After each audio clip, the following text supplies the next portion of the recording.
Imant, Jā. čau.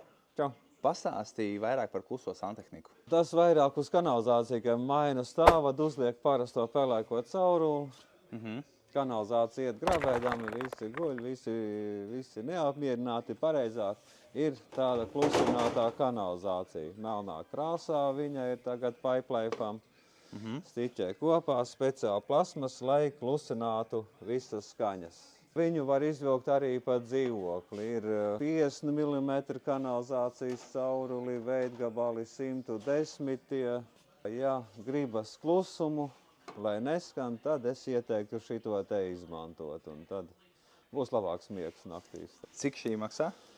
Salīdzinoši viņa būs dārgāk. Ja salīdzina metrīga maksā 12 eiro, pelēkā 7 eiro. Tā kā, uz pusi dārgāk, bet efekts būs lielāks nekā uz pusi, teiksim tā.